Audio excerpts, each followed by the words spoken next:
তোমার এই ভ্রান্ত ধারণা আজকে আমি দূর করেই দিই। যত ভালো কথা বলো, যদি তত ভালো লড়াইও করতে পারো, তাহলে চলো দু এক হাত হয়ে যাক। আমার সাথে বাজি লড়ছো?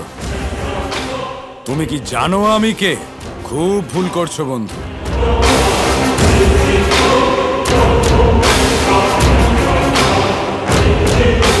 লড়াই করেছো কখনো, নাকি এরকমই ব্যর্থ কথা বলে যাও সব সময়?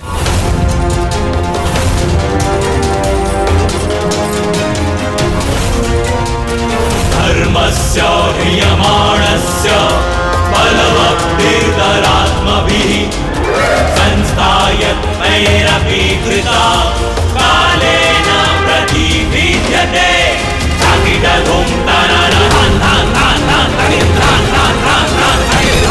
দুঃশাসন, অভ্যর্থনা স্থলে পৌঁছো। তুমি কোথায় চললে কর্ণ? মহারাজ ধ্রুপদ আমাদের জন্য অপেক্ষা করছেন হয়তো। আপনি এগুন গান্ধার রাজ। আমি আমার মিত্র দুর্যোধনকে ছাড়া অভ্যর্থনা গ্রহণ করতে পারি না। আপনি করতে পারেন।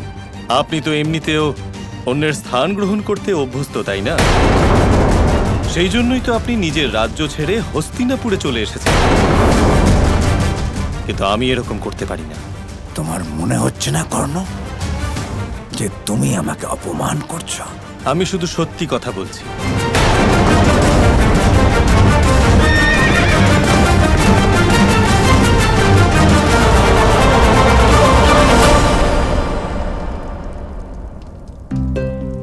মহারাজ প্রণাম। যুবরাজ দুর্যোধন তো অভ্যর্থনার সাথে আসেননি, উনি তো সোজা আখাড়াতে পৌঁছে গেছেন। যুবরাজ দুর্যোধন আখাড়াতে কি করে গেলেন? মনে হচ্ছে দুর্যোধনের দাদার সাথে দেখা হয়েছে। এবার তো খুব মজা হবে। মহারাজ, আপনি অন্য অতিথিদের স্বাগত জানান। আমিও একজনকে স্বাগত জানিয়ে আসছি। আপনি কাকে স্বাগত জানাবেন শ্রীকৃষ্ণ? আছেন অত্যন্ত বিশেষ একজন। হে সূর্যদেব, শুধু আপনিই আছেন যার সান্নিধ্যে আমি শান্তি অনুভব করি। ব্রহ্মাণ্ডে আপনার মতো ন্যায়পরায়ণ আর কেউ নেই। কারণ এই সংসারে মানুষ যে কোনো বর্ণেরই হোক না কেন, যে কোনো জাতির বা কুলের হোক না কেন, আপনি সবাইকে সমানভাবে প্রকাশিত করেন। যার চরিত্রই উজ্জ্বল সূর্যের মতো প্রকাশমান হয়, তার সূর্যের প্রকাশের কোনো প্রয়োজন হয় না। দাতা কর্ণ,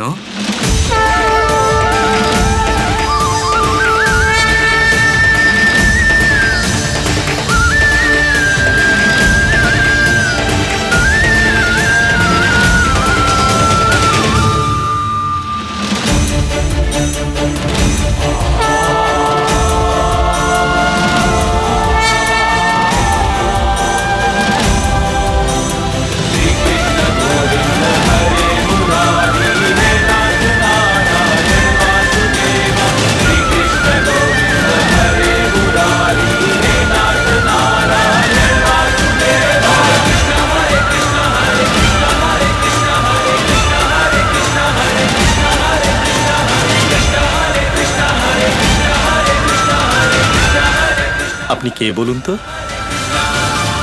আমাকে কি করে চিনলেন? যিনি নিজে কর্মের পূজারী, তিনি অঙ্গরাজকে কি করে চিনবেন না?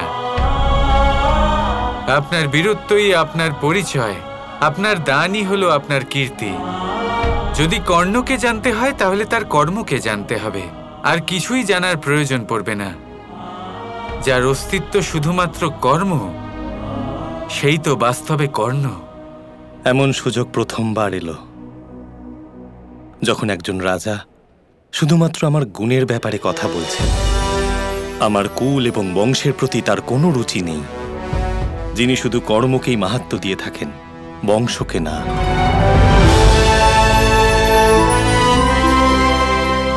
আমার প্রণাম গ্রহণ করুন।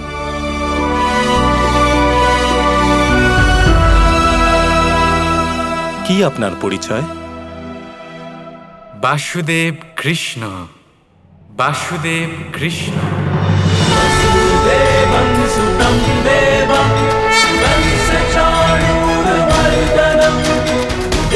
দ্বারকাধীশ শ্রীকৃষ্ণ। কৃষ্ণম বন্দে এবার তো আপনার প্রতি আমার শ্রদ্ধা আরো বেড়ে গেল। একজন ক্ষত্রিয় হয়েও আপনি আমার মতো একজন সুতপুত্রের কর্মকে মাহাত্ম্য দিলেন। অদ্ভুত। আপনি বংশানুযায়ী সুতপুত্র, কিন্তু কর্ম অনুসারে একজন ক্ষত্রিয়। আমি বংশানুযায়ী একজন ক্ষত্রিয়, কিন্তু কর্ম অনুসারে একজন সাধারণ গোয়ালা। কিন্তু বাসুদেব, আপনি ক্ষত্রিয়দের মতো যুদ্ধ করেন না। একজন গোয়ালা কি আর কখনো যুদ্ধ করে? সে তো শুধু ভালোবেসে আগলে রাখতে চায়। আর যে যুদ্ধের কথা তুমি বলছো তার ঊর্ধ্বে হলো ভালোবাসা, আর আমি হলাম সেই ভালোবাসা। তাই আমার যুদ্ধ করার কোনো প্রয়োজনই হয় না। অসাধারণ। এমন অসাধারণ কথা আমি আগে কখনো শুনিনি। কিন্তু বাসুদেব, আমি শুধু দান আর শৌর্যের কথা বুঝি, প্রেমের কথা নয়। তাড়াহুড়ো করার কি দরকার আছে? সময়ের সাথে সব শিখে যাবে। আপনার সাথে দেখা করে খুব আনন্দ পেলাম, শ্রীকৃষ্ণ।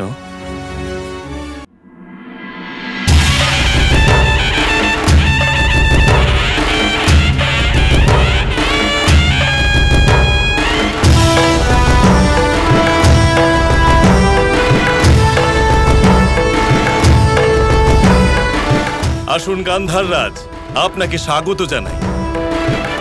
ধন্যবাদ, ধন্যবাদ মহারাজ। ক্ষমা করবেন, দুর্যোধন এখনো অভ্যর্থনার জন্য আসেননি। সে বাইরে আখাড়াতে কোনো এক ব্যক্তির সাথে মল্লযুদ্ধ করতে ব্যস্ত আছে। আমি জানি মহারাজ, ইনি দুঃশাসন, যুবরাজ দুর্যোধনের প্রিয় অনুজ। প্রণাম। আর এ হলো আমার পুত্র ধৃষ্টদ্যুম্ন। যুবরাজ ধৃষ্টদ্যুম্ন, প্রণাম। আর তো কেউ আসেনি হস্তিনাপুর থেকে। আসলে আমি কাউকে অভ্যর্থনা জানাতে ভুলে যাইনি তো। একজন যোদ্ধা এসেছে, অভ্যর্থনার কোনো প্রয়োজন নেই। কিন্তু তিনি কে? তিনি হলেন অত্যন্ত মহান এবং দক্ষ যোদ্ধা, অঙ্গরাজ কর্ণ। আর উনি হলেন ততটাই গুরুত্বপূর্ণ যতটাই সংসারের অন্য কোনো যোদ্ধা।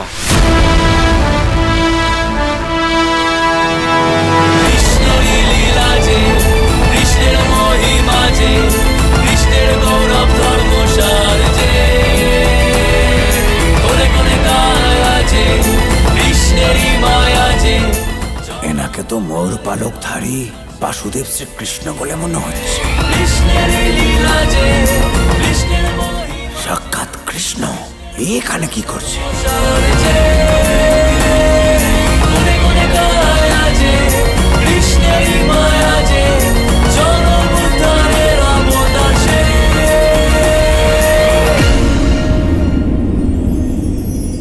বর্ণমালার সব থেকে প্রথম অক্ষর হলো ক। হয়তো সেই জন্যই এই জীবনের, এই সংসারের সব থেকে প্রথম এবং গুরুত্বপূর্ণ জিনিস হলো কর্ম। এবার এই কর্ম আসলে কি? জন্মগ্রহণ থেকে মৃত্যু পর্যন্ত এই জীবনকালে মানুষ যা কিছু করে থাকেন সেটাই হলো ওনার কর্ম।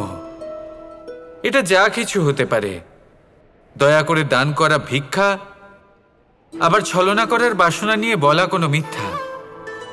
এবার একটা মানুষের কর্ম সমগ্র মানব জাতির প্রারব্ধ নির্ধারিত করতে পারে।